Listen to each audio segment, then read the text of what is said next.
Alors bonjour, la capsule numéro 12 porte sur la méiose. Avant de commencer, on va poser un certain nombre de notions. Je vous rappelle qu'une cellule eucaryote est une cellule qui a 2 N chromosomes. Chez l'homme, on a 46 chromosomes. Et je vous rappelle que à l'interface, les cellules possèdent des chromosomes qui sont présents sous la forme d'une seule chromatide. Alors on va considérer que la quantité d'ADN, on va l'appeler 2C au départ.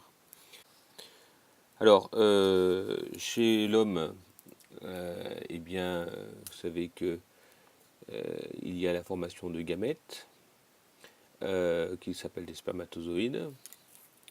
Chez la femme, c'est la même chose. Les gamètes, cette fois-ci, s'appellent les ovules. Et si on regarde les karyotypes, donc à gauche, là, vous avez un karyotype donc normal.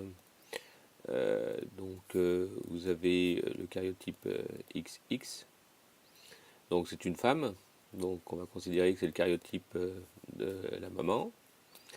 Et à droite, on voit qu'il y a un karyotype sur lequel vous n'avez que une chromatide, un chromosome. On a non pas 23 paires, mais 23 chromosomes.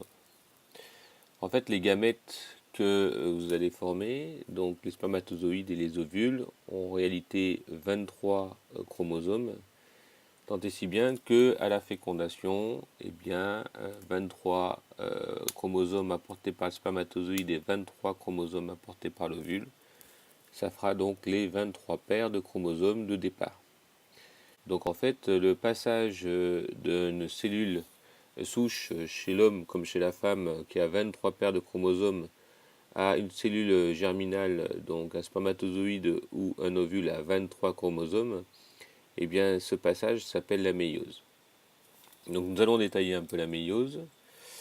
La méiose, en fait, c'est deux grandes étapes. C'est une étape de division qui consiste à passer d'une cellule à 2N chromosomes à une cellule qui a N chromosomes. C'est ce qu'on appelle la division réductionnelle. En fait, on va passer d'une cellule qui est diploïde à une cellule qui est haploïde. Elle aura une quantité en fait de 2N chromosomes et de 2C d'ADN à une cellule qui va être haploïde, qui aura N chromosomes mais 2C d'ADN.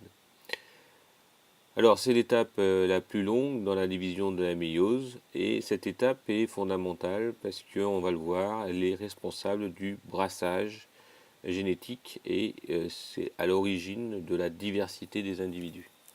Puis la deuxième grande étape que nous allons voir, c'est la division équationnelle qui consiste à passer des cellules qui sont haploïdes à des cellules qui sont haploïdes toujours. Donc on aura toujours le même nombre de chromosomes, grand N, mais cette fois-ci on va diviser par 2 la quantité d'ADN. Donc on va passer d'une cellule haploïde de N à 2C à 4 cellules haploïdes N à C d'ADN.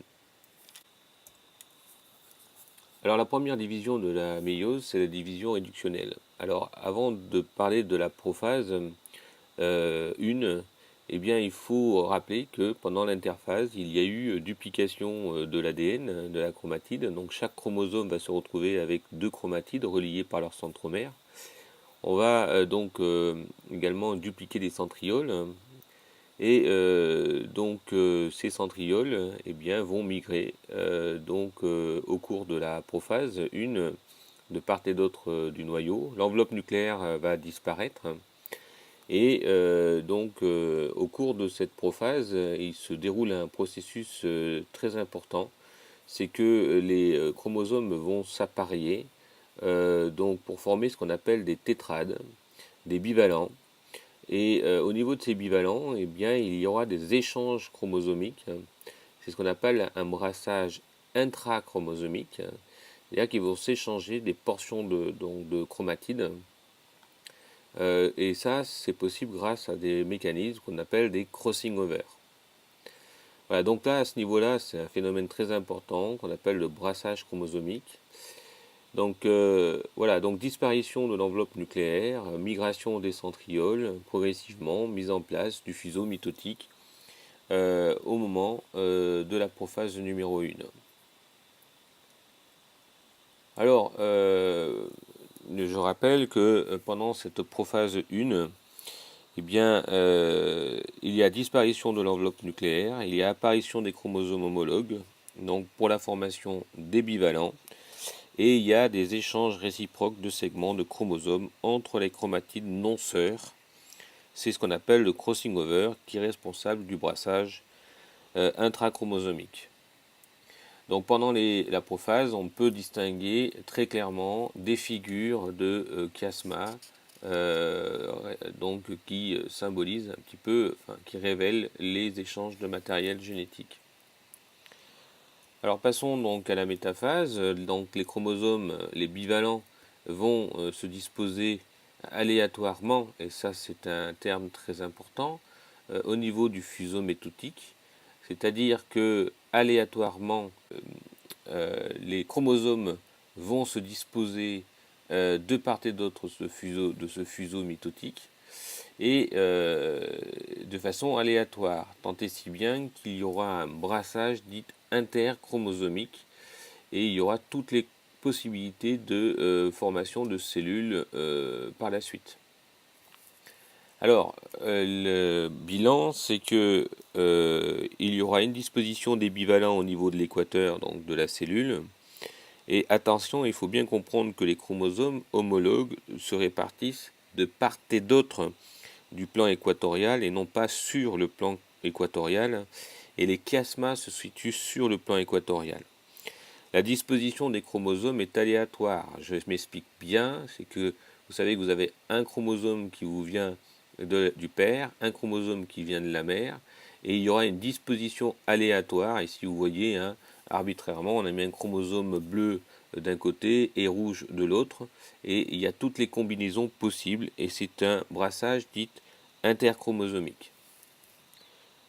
Alors ensuite, pendant l'anaphase, il se produit une disjonction de tous les chromosomes homologues et qui vont rester répliqués, et il y aura une migration polaire. Donc ce qu'il faut bien comprendre, c'est qu'ici, vous notez bien que ce sont les bivalents qui se séparent, et il y a rupture des chiasmas, et donc en fait ce sont les chromosomes avec deux chromatides qui vont se séparer au moment de cette anaphase 1. Donc on va passer d'une cellule qui a 2 N chromosomes à une cellule qui en a plus que moitié moins, donc N chromosomes. Alors l'essentiel qu'il faut bien comprendre au niveau de l'anaphase, vous pouvez le noter ici, c'est qu'il y aura une séparation des chromosomes et rupture des chiasmas, et donc séparation des bivalents. Et chaque chromosome va conserver ses deux chromatines. Alors, pendant la télophase, eh bien, la division de la cellule se termine. On passe en la création de deux cellules qui sont haploïdes, N, et qui sont non identiques. Et je vous rappelle que pendant la mitose, on parlait de cellules qui étaient identiques. Là, on parle bien de cellules qui sont non identiques parce qu'elles ont subi un brassage intrachromosomique et un brassage interchromosomique pendant cette première méiose. Première phase méiose, cette phase de division réductionnelle. Donc les cellules qui sont issues de cette télophase 1 et après cytodirèse, eh bien, il y aura la formation d'une cellule haploïde à N chromosomes et une quantité qui est donc le 2C d'ADN. Alors, petite précision, au cours de cette, précédemment la méiose, la division réductionnelle, au cours de l'interphase, il y a eu duplication de la quantité d'ADN, et donc en suivant le postulat que j'ai posé dès le départ, on est donc passé d'une cellule à 2C d'ADN à une cellule à 4C d'ADN. Et comme on a réduit la quantité de chromosomes, on repasse d'une cellule à 4C à une cellule à 2C d'ADN à la fin de cette méiose 1. Alors, ce qu'il faut retenir de la télophase numéro 1, c'est donc la reformation du noyau. Les chromosomes vont se décondenser. Chaque chromosome va présenter deux chromatides. on aura perdu la moitié des chromosomes, on passe bien d'une cellule à 2N chromosomes à une cellule à N chromosomes. Mais chacun des chromosomes ayant conservé les 2 chromatides, on passe d'une cellule qui est à 2C d'ADN à une cellule qui reste à 2C d'ADN.